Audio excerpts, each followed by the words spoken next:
You feel like there should be more to this life, but you just can't figure out what it is. You wake up, go through your day, but you never really feel excited about anything anymore. At least, not like you used to. When people ask you questions about yourself, who you are, what you like, what you dislike, how you're feeling, what you want, your mind kind of just goes blank. It's like there's this empty space inside of you, and you intuitively feel that there's something there, but you just can't figure out what it is. I always felt a little bit embarrassed about this. I felt really dumb when I couldn't answer a simple question like what my favorite color is, what I want to eat, how I'm feeling, or what I like to do. And I even had 2 years of study delay because I couldn't figure out what I wanted. I find a lot of things interesting, but nothing felt interesting enough. And I ended up, out of pure desperation, with a business degree and a degree in marketing management. And it took me the full 4 years and getting both degrees to figure out that it wasn't what I wanted to do. In relationships, I always adapted myself to the other person. I made their needs and their feelings the guidelines for my behavior because I was so disconnected from my own. All of this wasn't the result of there being something wrong with me. It wasn't like I didn't have a personality or needs and preferences. It was just that I had a very weak sense of self. That's because we cannot see the parts of ourselves that were never reflected back to us.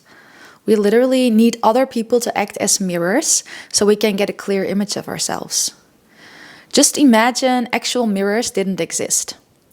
Then you'd have to go off of what other people tell you about how you look. But if no one ever described your face to you in terms that made sense to you, you'd always just stay in the dark about your appearance. And when it comes to our identity, this works quite similarly. As children, we don't come into the world with a fully developed sense of self. We get an understanding of who we are when other people, usually our parents, mirror our emotions, interests, characteristics back to us. So when parents say, "Oh, you're so curious," or "You really love being around animals," or "I can tell that you're sad right now," they're not just describing a moment. They're actually describing and validating your internal world. Over time, this builds self-awareness, an emotional vocabulary, and a coherent sense of self. But if no one ever mirrored your emotions, preferences, and characteristics back to you, you might not trust these parts of yourself, or you might not even realize that they're there. And you might feel like a blank slate. But the truth is, your writing is already on there. You just can't see it yet. And because you don't know it's there, you just let other people write over it. You focus more on their needs than your own. You're happy when other people are happy. And you start living in accordance with other people's definitions of happiness and success. But it never really fills this emptiness you feel inside. That empty space, it's not that those parts don't exist. It's that they were never reflected back clearly enough to you for you to claim them. So when you were a kid and you were sad, when you were being told you're too dramatic or just stop crying, you learned that those emotions were wrong and you started to suppress them. Or maybe when you were being playful and silly, you were constantly criticized. So instead of believing I'm just a fun and playful person, you started believing that you're too much and you're a burden. And this can lead to feelings of guilt and the suppression of your authentic traits. And it's not like your parents should have just let you do whatever you wanted, but using shame and guilt to steer behavior almost always does more harm than good. Especially surrounding our self-worth and our self-image. Or maybe you always had to adapt to what your parents wanted you to do. They wrote the book, you just followed the script. And now you're an adult, you have no idea what you want to write yourself. So you keep letting other people write your story for you. When we never developed a healthy and clear identity and sense of self, we often spend years trying to prove ourselves, adapting ourselves to feel safe and accepted. We always feel like something is missing, but we never really know what, or we get lost in perfectionism, people pleasing, and performing. You might even become obsessed with spirituality and personal growth in search for a relief, not realizing that what you actually need is just to become yourself. And if you don't have a strong sense of self, it might sound very inviting to transcend the self, like is often promoted in spirituality, to transcend the ego. But before you can do this, you must first fully develop the self and step into it.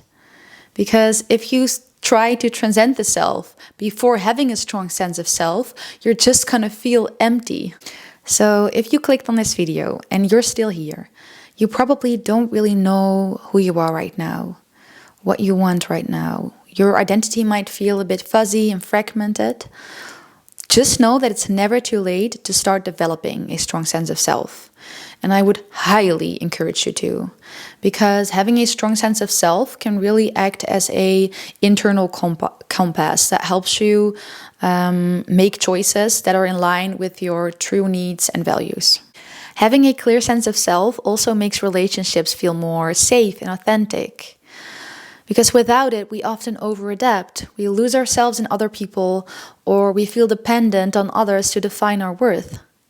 With a strong sense of self, we can be close to someone without disappearing. We can express our needs and our boundaries and love freely without the fear of being consumed or abandoned. So, how do we do this? The first, and in my opinion, most important thing is to surround yourself with the right people. Surround yourself with people where you can express all different parts of yourself with. People where you can truly be yourself with whom you can discuss interesting ideas, share your feelings, with who you can be open, and when you're feeling more energetic, you can be excited, and when you feel more low, you can be a bit more quiet without worrying that they're going to judge you for it. It's people that you can truly be vulnerable with and show all parts of yourself with, without constantly feeling like you have to put on a mask to be accepted. And I want to add to this that you can have the most amazing people around you, but if you don't open up, if you're not vulnerable yourself, you're never going to experience these deep connections with people where you can feel like you can truly express yourself. Because you can only be seen if you stop hiding yourself. And you don't need to find one person that you can express your full self with. You can have multiple people that you can all express different parts of yourself with. Because to find someone that can truly meet you in your depth in every area of your life, that's quite rare. Because in order to meet you and in order to reflect back to you and to really see you, they will have to have met these parts in themselves too. So maybe one of your friends really can reflect and meet you in your emotional world. And you can express that fully with them. Or maybe another friend shares your love for deep thinking. So you have these deep discussions with them, and that part of yourself you can really express with them. And yet another friend shares your love for music. So go find these people with whom you can express all these different parts of yourself. Because it would be such a shame to only live out half of who you are and what you have to offer. Next to surrounding yourself with the right people, it's also really important to make space and time to be alone. Because this allows you to truly turn inward and look at your inner world. Try journaling, try sitting with your thoughts and feelings, or even try expressing yourself through art. I always really love to write music and poetry because this really helps me to make more sense of what's going on inside of me. And if you're still very easily influenced by other people's needs and feelings and their expectations of you, then it's even more important that you take this time for yourself alone. Because when you're always around other people, it can become quite difficult to truly check in with yourself and how you're feeling.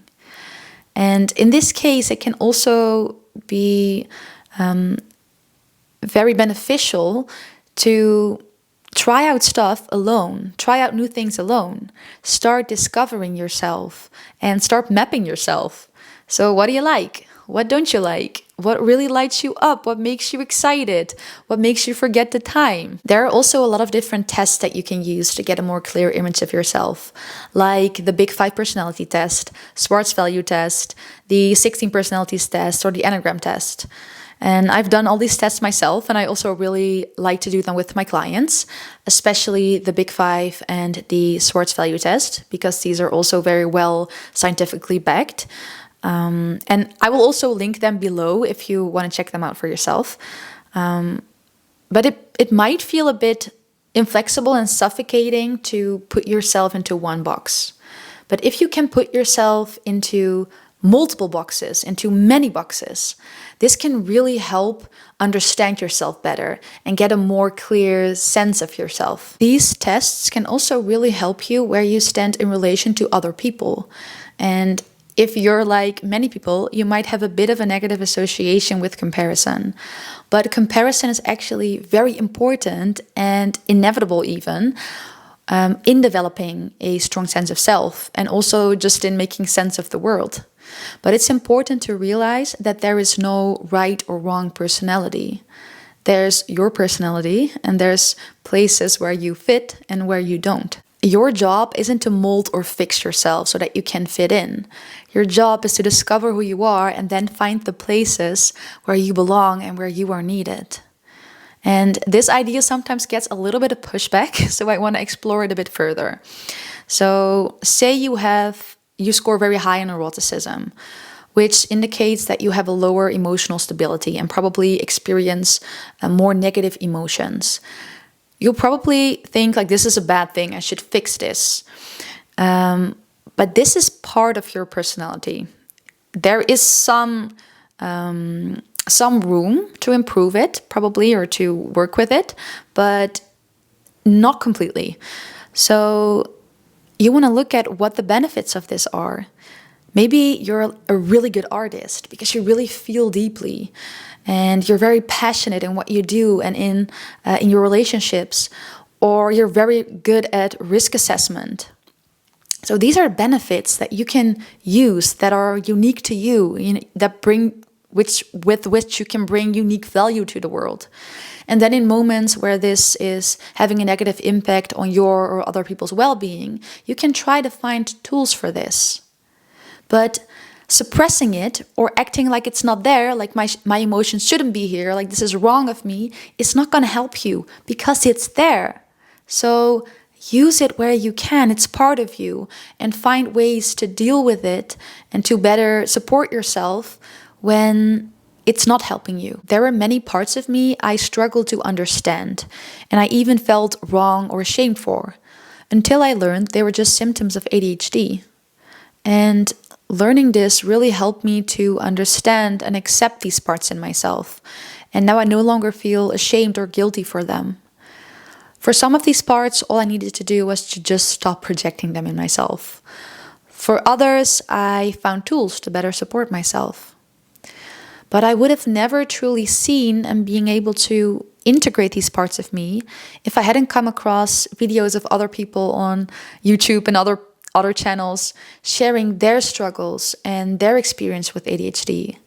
Or if I wouldn't have had the opportunity to exchange experiences with my other friends that also have ADHD. Seeing how these things work in other people, how they experience it, helped me understand them in myself. It helped me recognize them in myself. So this is so important. And this is why having people that can mirror these parts back to us is something that I would always encourage you to look for. I even lived with one of my friends that also has ADHD for 3 months. And I really recognized a lot of parts of myself in her. And seeing and loving them in her also really helped me to accept and love them in myself. So if you feel like you don't really know yourself, you don't know who you are, you don't know what you want and like, and you might even reject a lot of parts in yourself, just know that there's nothing wrong with you. It's not like you don't have a personality or needs and preferences. You just need to give yourself the space and time to discover these parts in yourself, because they're already inside of you, waiting for you to discover them and give them the space that they crave. Developing a strong sense of self is not about having it all figured out. It's about getting curious. Getting curious what feels right for you.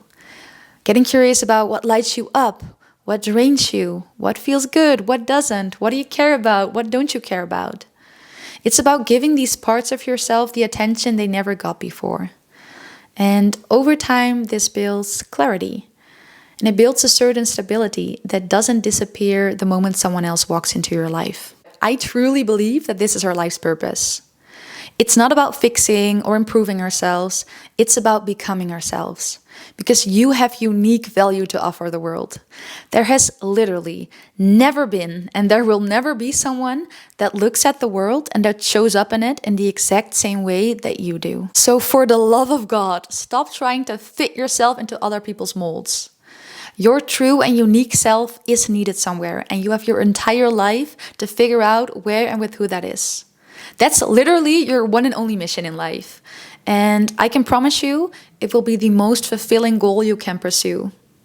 So just know that empty space you sometimes feel inside, it's not empty. It's just waiting for you to step into it.